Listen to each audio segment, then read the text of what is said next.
And I think NFTs have the ability to be the greatest loyalty platform you've ever had, the future, way that you communicate with people who are obsessed with your brand, the future of fandom of your brand, and so many other things. Today, I am very excited to be joined by Lindsey Mac. She is a digital futurist and co-founder and CEO of Sixth Wall, a company that explores the intersection between Web3 and entertainment. She's also the former global head of technology and innovation at Anheuser-Busch. Lindsey, welcome to the show. How are you doing today? I'm great, Michael. Thanks so much for having me. Today, Lindsey and I are going to explore how brands can integrate with Web3. But before we go there, I would love to hear a little bit of your story. Start wherever you want to start. How the heck did you get into Web3, NFTs, crypto, all that fun stuff? Tell us your story. I can't wait to hear it. Sure. Yeah, look, I mean, I've always been a little bit of a tech nerd, certainly an internet nerd.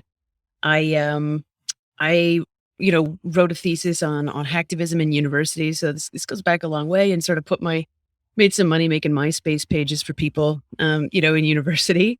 But really, what excited me about the early internet was its ability to bring people together and for people to mobilize and find their people and find communities and build communities. And so when I was graduating, after having thought a lot about the internet, I wondered, what the heck am I going to do with this? And I went and went off to PR school to get put a business writing cap sort of thing on my great analytical and writing skills. So that was the idea at the time, and it was then that Facebook pages were just emerging. So the dawn of Web 2, if you will. And I was really excited to think about like 2007, 2008, something like that. Does that sound right? 2007, 2006, 7. Yep, that sounds right. And I was really excited about some of the new things that were happening in Web 2 that just made the internet easier to use. I felt like while there were some great sub communities and cultures on the internet, and the internet's a gateway to every subculture you could ever, shake a stick at, which is really cool. It was really hard to be on the internet. If you wanted to create things, you had to really want to create stuff in Web 1 and in early internet. And so, I saw, Flickr and Blogger and YouTube and Facebook and all these, Twitter, all these different platforms emerging that just made it so simple and easy to create stuff and find your people on the internet. I was super excited about what the possibility, to do some really cool things there and for people to build and find one another would be. And so, as I was graduating PR school, Facebook pages had just emerged. And I kind of thought, well, this is a really interesting way for people to, for the first time, be able to talk back and at big brands. And so I had this like really green and really, sort of naive, at the time, idea that that people were going to be able to interact and interface much more democratically with big brands, and of course, as things kind of carry on here, that didn't happen. The business model of Web 2 is sort of inherently broken and sort of incentivized brands and big platforms to take a lot of data from people, and the internet just wasn't as exciting as I had hoped. So I kind of went into these. I worked in, bringing digital technologies, social technologies global for a long time. Traveled the world over 35, 40 countries, working with Fortune 500s, with large institutions and other really cool global charities that you'd recognize, and helping them understand how technology was moving and how their businesses was going to be shaped by technology. And then I had these like dark years where, as I started to realize what was going on with Web 2, I was like, damn, I don't love this anymore. I felt pretty disappointed by what I saw happening and disillusioned by the internet a lot.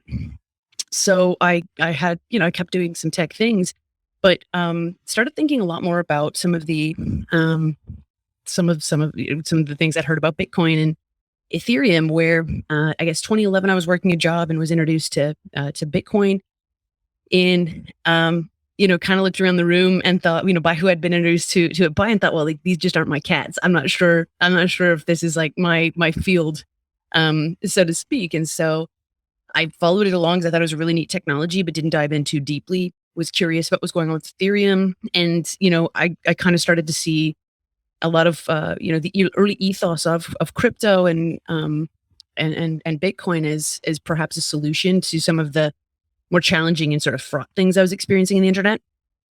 And then, I went on and became global head of tech and innovation at AB InBev. And like I said, been following crypto and whatnot, and started to see some trends emerging that led me to believe we were about to have this very explosive moment where the world was perhaps really ready for, and crypto was ready for its first real great consumer use case.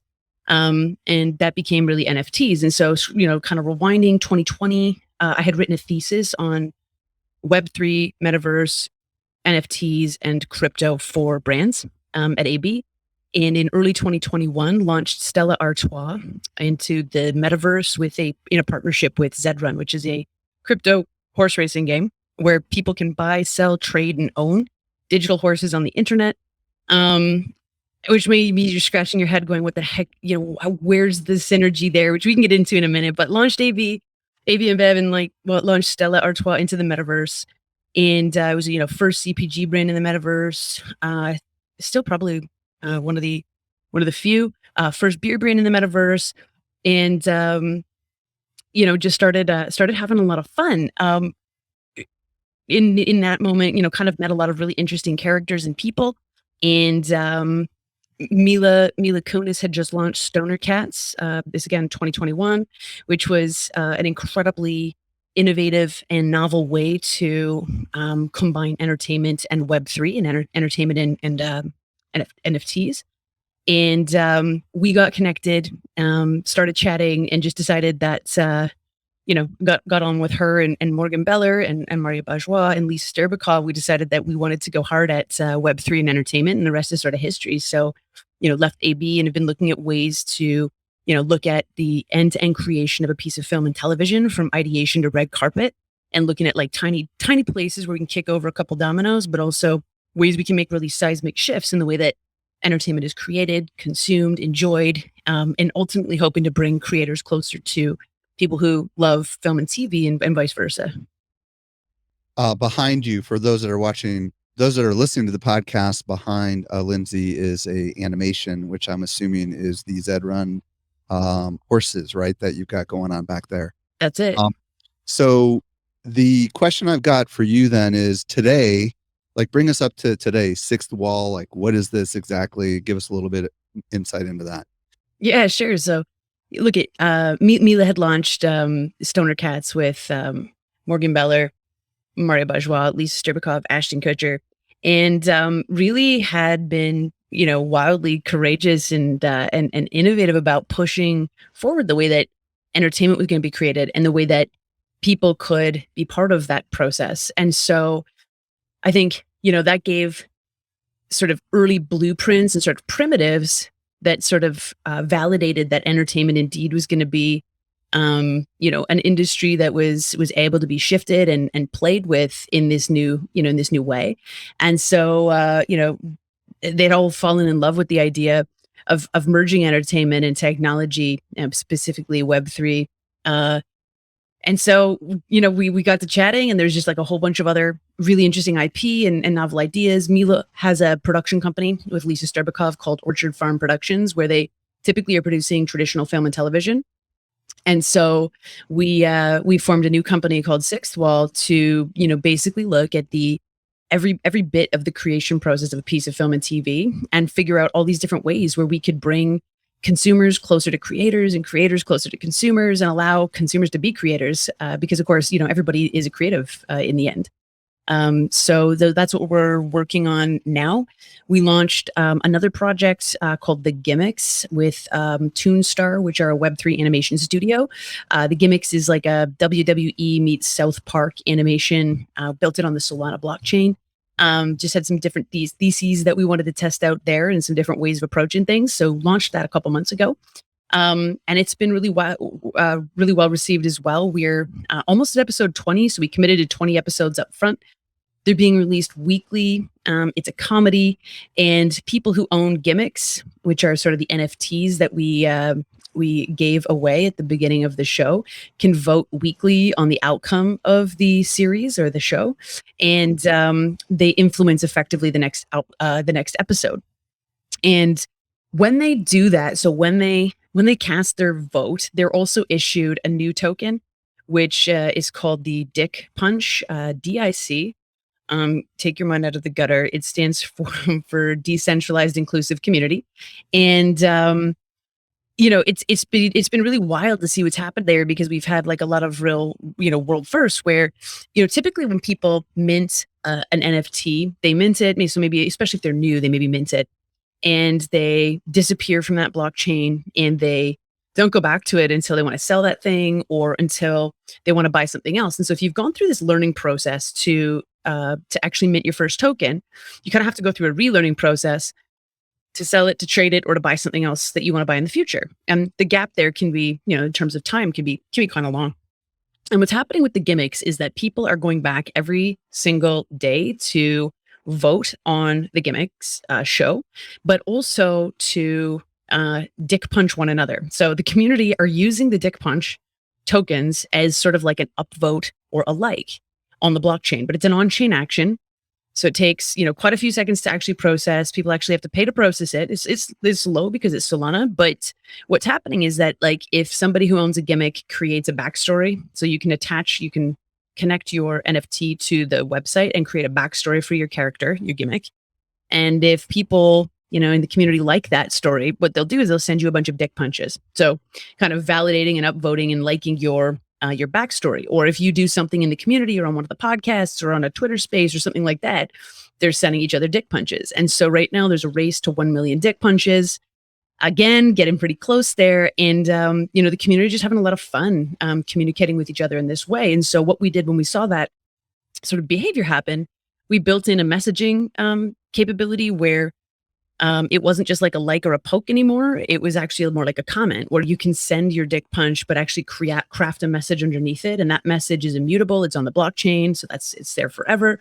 And so you can actually tell people what you're dick punching them for, or whatever else you want to say is you can send some love with your dick punch.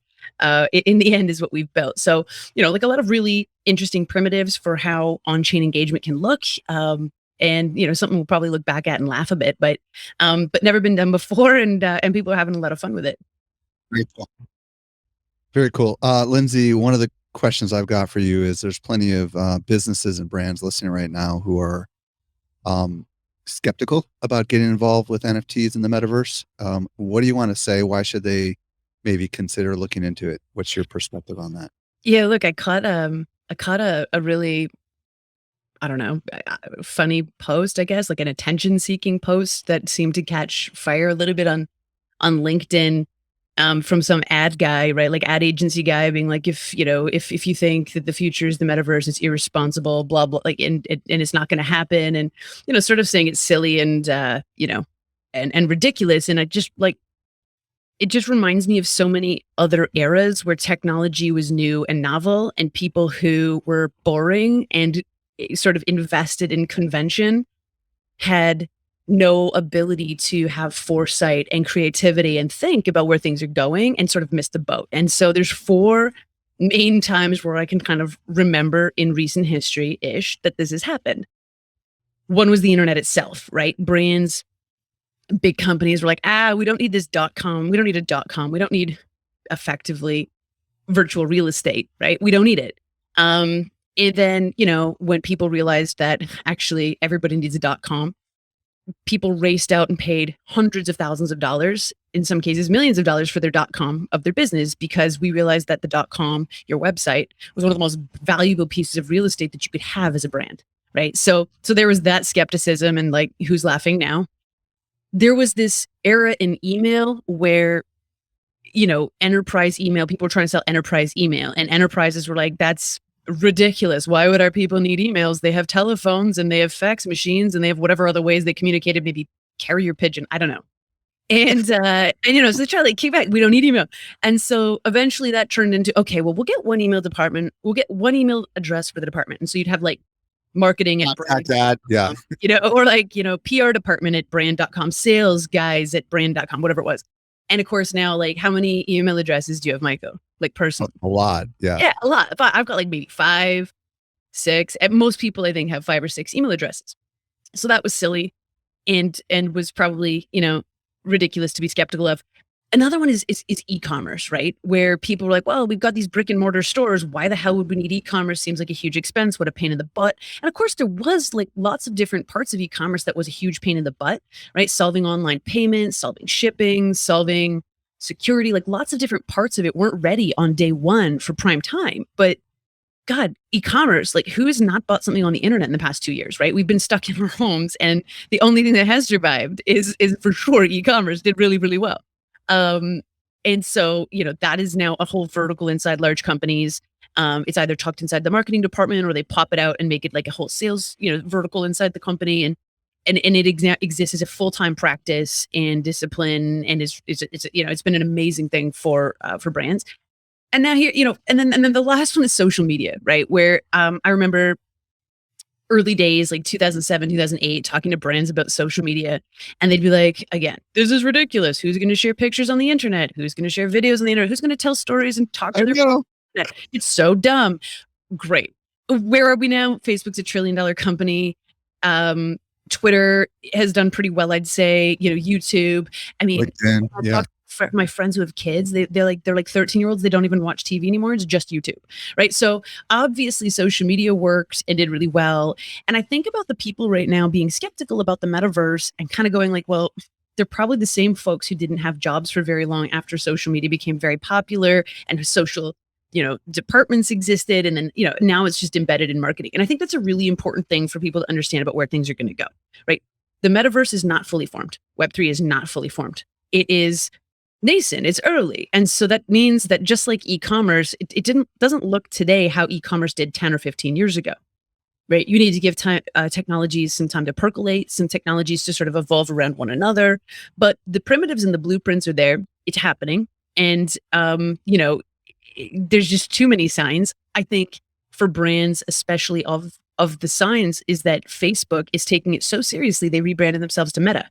Right. So if one of the largest internet companies and probably one of the largest marketing spends for large corporates changing their name to Meta isn't some sort of signifier that this could be more than just a little phase, I don't really know. I don't really know what is. So is it perfectly? Are we perfectly formed? Are we all the way there? No, we're not. But the blueprints are being laid. We are certainly well on a path to what will become a metaverse, and it'd be crazy not to consider it, because it's the future state of the internet, which is the most ubiquitous technology that we have. Love that. And then let's not forget Jack Dorsey, founder of Twitter, changing the other company that he founded to Block, right? Here we go. Right? It used to be called Square, right? So obviously these people that are early innovators in the world of Web 2 are clearly seeing the path to Web 3.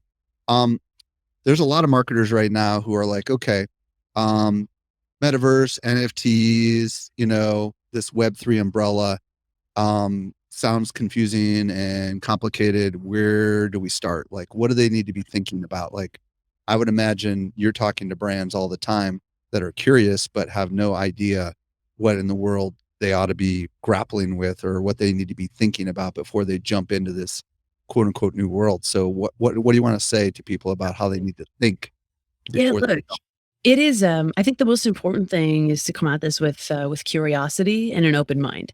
Right now things are being built, which makes you, by entering, courageous, brave, and a bit of a pioneer. We don't have all the answers, and there's going to be some failure, and that's really just learning. And then there's going to be some wild runaway successes that are, incredible and will win you Cannes Lions and all of those, great, amazing things you ever dream of as a marketer and as a big brand. But, you will need a different skill set, right? So you will need crypto natives, people who genuinely understand and get crypto and kind of work in that space and play it all day long. You'll need people who know how to think in 3D, because we're talking about a spatial internet, something that's more immersive and exciting, and therefore also gamers, right? So like, if you've got kids and you've been giving them heck for playing video games too much and too long, they'll be some of the most employable people in the future, and you should maybe think about bringing them right into your department for a summer internship. Like, these are the kind of characters that you're going to want on your team.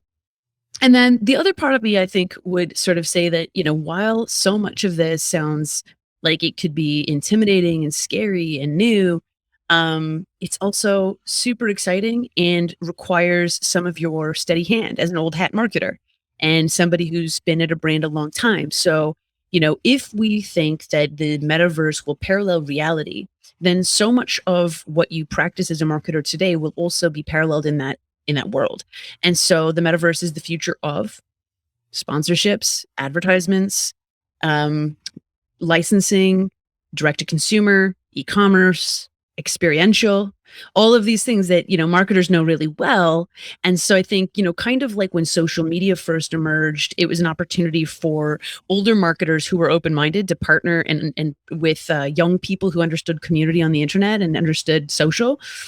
This is an incredible opportunity again for like probably the people who ushered in social to hold hands with some younger folks who need some of the wisdom and steady hand behavior of older marketers, but also, we really need youth and energy and sort of, to rejuvenate some of these departments. And what I kind of think is going to happen will be really similar to what happened with social, which, for most people listening, probably isn't such a bygone era that we've forgotten it. But what happened with early days social, people were like, we don't need it. And then what happened was like an intern or a young person was told to like start a Twitter handle or a Facebook page and like control it, go ahead, go nuts, right? And then they had some little wins and victories because it was taking off. And so people started to pay attention. And so what happened was budget was allocated for small social teams, right? And this is what you had inside companies. You had like the marketing group who were, the sophisticated people in the room. And then you had these weird kids in the corner who were the social media team, right? And they were small, they were lean, and they were doing that weird Facebook stuff and whatever. And then what happened as time went on is social became a huge integrated part of how we use the internet and a huge part of how we market to people and how we, enjoy our time online, that the social team just became part of the marketing team. And every marketer who was worth their weight understood how to do social in some capacity and how to, account for social. It just became part of your greater marketing plan. And so I think this goes a similar way where you're going to get, hire some degenerate on the internet who plays video games too much, who nails something so well that it surprises you for your for your metaverse strategy. And then you go, oh my God, we got to take this seriously. And then you can go get budget and you'll have a small little meta team or meta lab, whatever you maybe end up calling it. And then, 10 years from now, it would just be marketing. It'd just be sales. It'll just be every part of your business. And I think that's the most interesting thing about metaverse is that it's not just going to be marketing. It's not just going to be sales. It will be HR. It'll be it'll be every part of your business because of how immersive and just sort of big this shift is going to be and all the different ways it can do its thing in reality, but also in your organization. One of the things we talked about when we met before, when we were preparing for this interview, was this concept of an upside down model. I don't know if that rings any bells, but I think you had implied that there's some things that marketers need to rethink when it comes to Web3 and the metaverse. Does that ring any bells to you at all? Like what's in it for the community? How can you co-create that kind of stuff?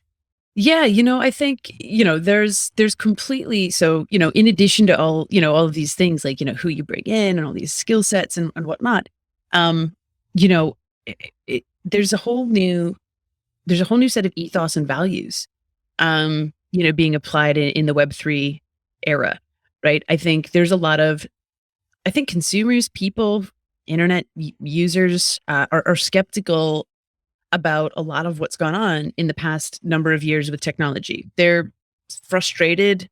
You hear like a lot of people quitting Facebook and doing all of these things. And if you think about the model of Web 2, it's quite broken, right? Like here we are as individuals, here we are as creators, right? I create so much stuff and I put it on Facebook or Instagram or Twitter. And I'm not just trying to pick on Facebook, but basically the model of Web 2 is you get people in the world to create all this awesome stuff and put it on the internet. And then you sell the time that they spend on this platform sharing and consuming content that they've made with friends. You sell that space to advertisers, and then advertisers pay Facebook, for example, a lot of money, and they get to put their advertisements in front of people's eyes. And so the people who actually created all the value there, not all of it, because, Facebook helps, of course, aggregate it and whatnot, and sort of helps you splice it up to an advertiser so they can be really choosy about who they want to see their things. And that's a service, and it's an amazing service. It's been very helpful for a lot of advertisers. But you also have this sort of gap where the people who created like at least 50% of that value, and I would argue a lot more, the whole reason people show up on to these social platforms to consume things is because they want to see what their friends are doing. They want to see pictures that artists have created, or they follow artists, they follow sculptors, they follow photographers, they follow travelers, like whatever. And the people who've put all of this content there, which is the reason people are showing up, make $0, or they make a very, very small amount of money because the take rate on the social platforms is so large. And so Web3 is, I think, recognizing some of the inefficiencies there in how people are rewarded for creating things. And it's trying to find ways to give back to the creators. So imagine being rewarded. Like, it doesn't even matter if you're a creator or not. Like, it doesn't matter if you're a photographer or if you're just like somebody who scrolls Facebook all day long. Imagine being rewarded in some sort of token for every that had inherent value that you could sell for USD or sterling or whatever you need for wherever you live, or you could keep as a digital token. Imagine being rewarded for and financially incentivized for every minute you had spent on Facebook, every like you had committed to Facebook, every comment, every share, all of those sorts of things, every picture you posted. And so, yes, it would mean that there would be less of a take at Facebook's side. Some of the advertising money would go to the consumers. But what an interesting way to incentivize people if you're tossing some of that money back to the actual creators in the community, who are then incentivized to create more on your platform because they're going to get more rewarded for it. And so, I think of it as like, today we pay an influencer $200 to, shill our product and do a couple posts on Instagram or whatever it is, or maybe it's $1,000 or $5,000, depending on how influential they are. And then, they kind of go through the laborious task of creating the two posts you compensated them for. And then they don't really care, to be honest, they don't care if your product sells or not. They're not talking about it to their friends. And so imagine if they actually owned a part of your early business, right? In some sort of tokenized model where they were able to share it in the upside of your success. It was shared in joint upside. That would mean that, rather than just kind of walk away from it after I promote it, I'd be like, Michael, this is going to be really interesting. You should try this thing. I'm like super invested. You kind of, are compensated. Evangelist. You become a true evangelist. Proper evangelist. And so I personally believe that a lot of the brands of the future, so the Airbnbs, the Ubers, the Facebooks of Web 2, I think who those people are of Web 3 will be decentralized brands, community-owned brands. And you start to see some of what that could look like in things like Artifact, which was acquired by Nike already, but they have loads of community members who are going to, or who are really still enjoying being part of that community, and are owning something of value in that community. Bored Ape Yacht Club, really interesting example of a community that's, enjoyed the success of the founding team and the business, and, helped to evangelize it to heights that I don't think anyone could imagine. And there's gonna be lots of others. So I think, that's where things are going. It requires, re-engineering the ethos and values and being like truly community oriented, not like Facebook community and Web 2 community oriented, but like truly, how do we actually not just show up and do these posts because they help us, but because they help our community? What other things can we do? How can we incentivize and excite people and really add value to them rather than just us? I think you're hitting on a really important point here because, as someone who's been about a year into NFTs and about a year and a half into crypto, the ability, and I own hundreds of NFTs, but the ones that I'm most excited about are the ones that are going to probably be, successful, I think, and the rest are probably going to just disappear. And I think so many marketers, if they treat this Web3 stuff as just another project, as a launch, and then it's done, but they don't treat it as like they're actually building something that's going to have value for everyone downstream, right? That's a very different mindset, isn't it? Completely. And that's probably why NFTs feel ridiculous to people. Like, I think it is ridiculous to launch something that's effectively a JPEG on the internet, collect a bunch of money on it because you can use your brand power that way, and then wipe your hands clean and walk away with, for $3 million on the balance sheet from your NFT drop. Like, who cares? So what? That is dumb. That's really dumb.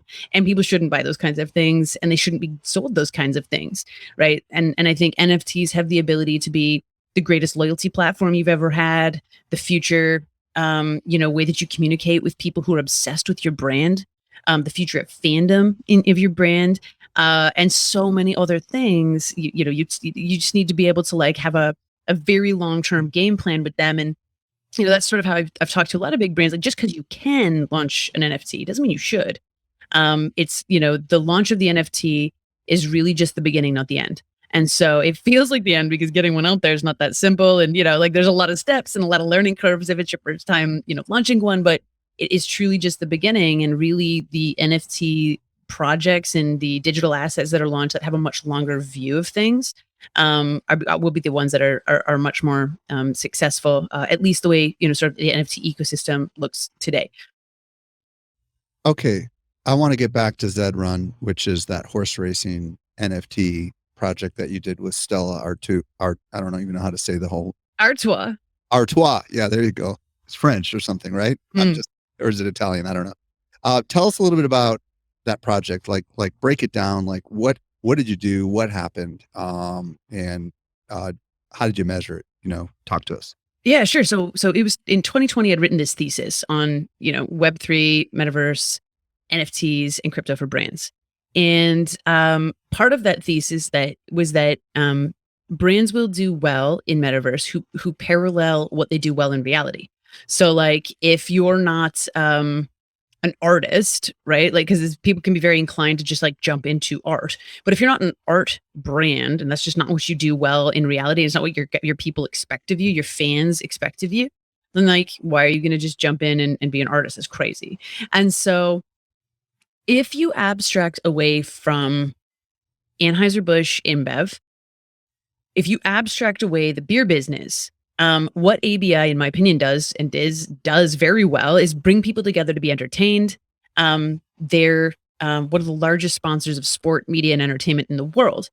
And so in reality, Stella Artois is a sponsor of premium sport.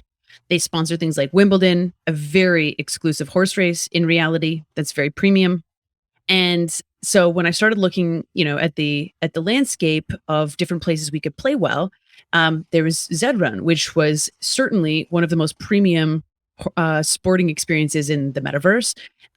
You can buy, trade, sell, own digital horses, and those horses can sometimes sell for as much as a car. And I know that sounds unfathomable, but truly, they all have their own DNA. So like Michael, yours might be really good at short track. Mine might be really good at long track. And you kind of have to play to figure out what your horse is good at. And you can trace the DNA and lineage. You can breed them. And some of them, like I said, sell for the price of cars. So this is no question a very premium sporting platform. And so it felt like a really perfect place for Stella Artois to dip its toes and show up where we felt people would expect them to be. It wasn't a totally weird thing for Stella to show up at premium horse racing. And it certainly wasn't weird for them to show up at premium sport. Real quick question. So you found this NFT collection, and were they already doing racing? Or at this point, I mean, like when you guys came on, was this NFT had it already launched? Was it already in development? I mean, was it already out there, and were people using the NFTs to do these races, or did you guys come along early in the process? I'm curious where you found that.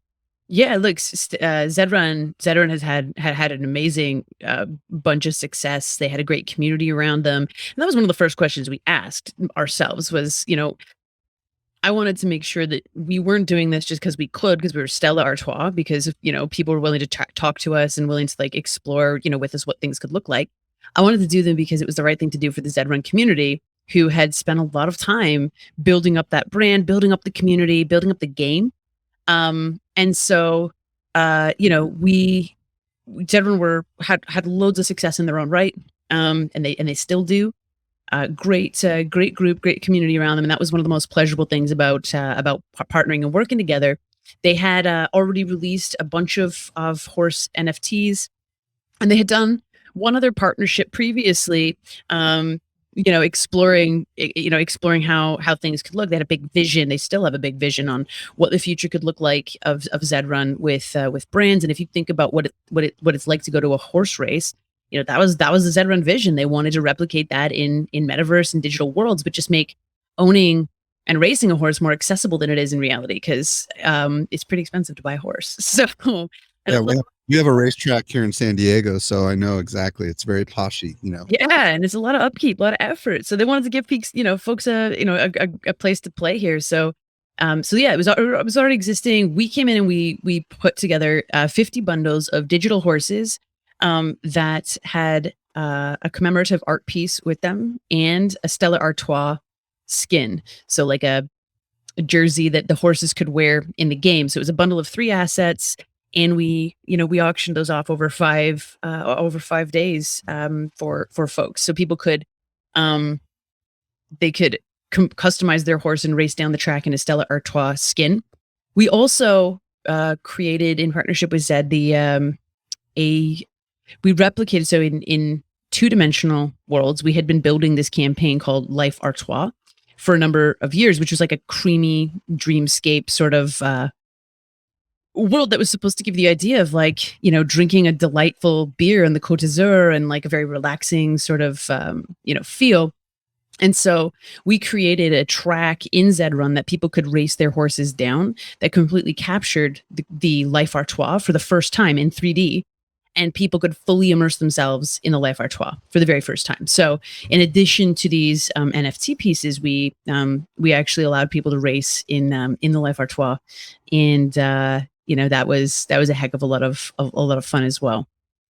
Can you kind of describe, for people that have never experienced what it's like to race this in this kind of virtual world or whatever, what does it look like? I mean, what perspective do you have? Are you watching as if you're in the audience, or are you watching from the jockey's perspective on the horse, or how does that work exactly?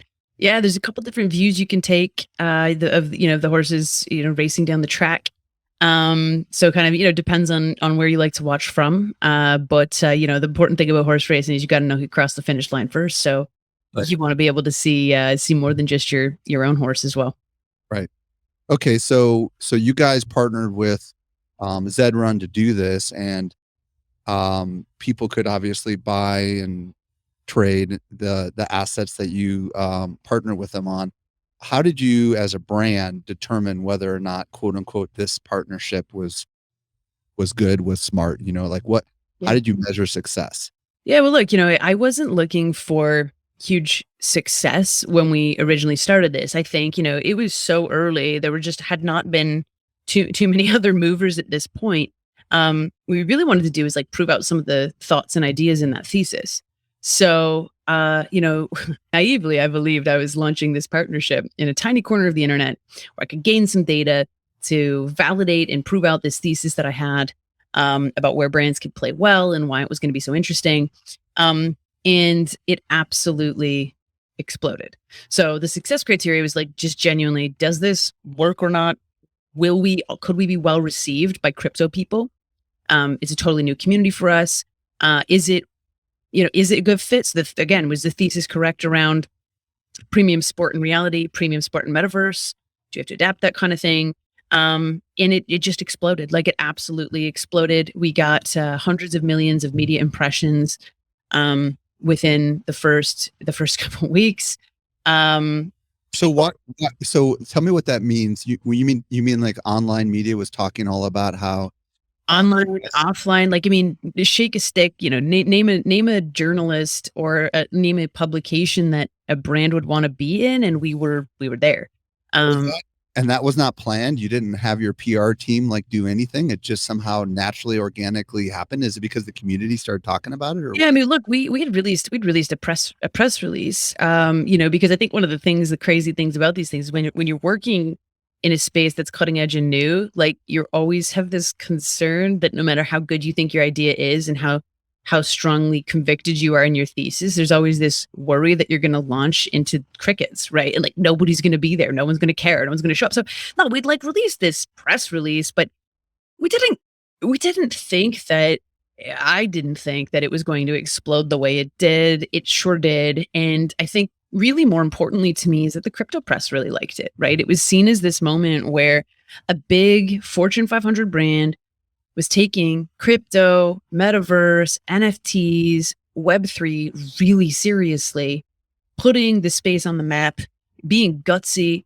going first, laying some groundwork for others, validating that this was real, not just a toy, that it could be a way to reach fans and consumers and, enhance people's experience with brands. Like, people really dug it. And like, the crypto community and the Zedrun community enjoying it and feeling like it added value to what they're doing into the space was like, genuinely the most important and heartwarming and exciting thing about it.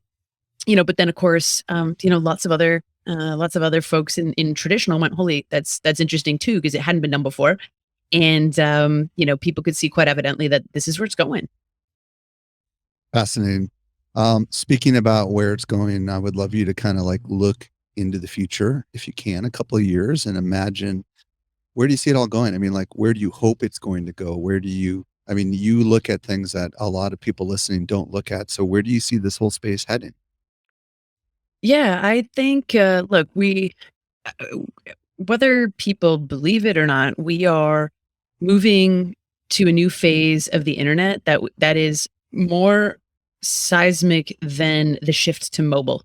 And I don't say that to be dramatic. It's just a fact. This is where the internet is moving and is where the internet is going. And so what does that mean? I mean, for me, I hope that the metaverse becomes, the blending of the digital and the physical in a way that allows us to live more seamlessly than we do today with technology.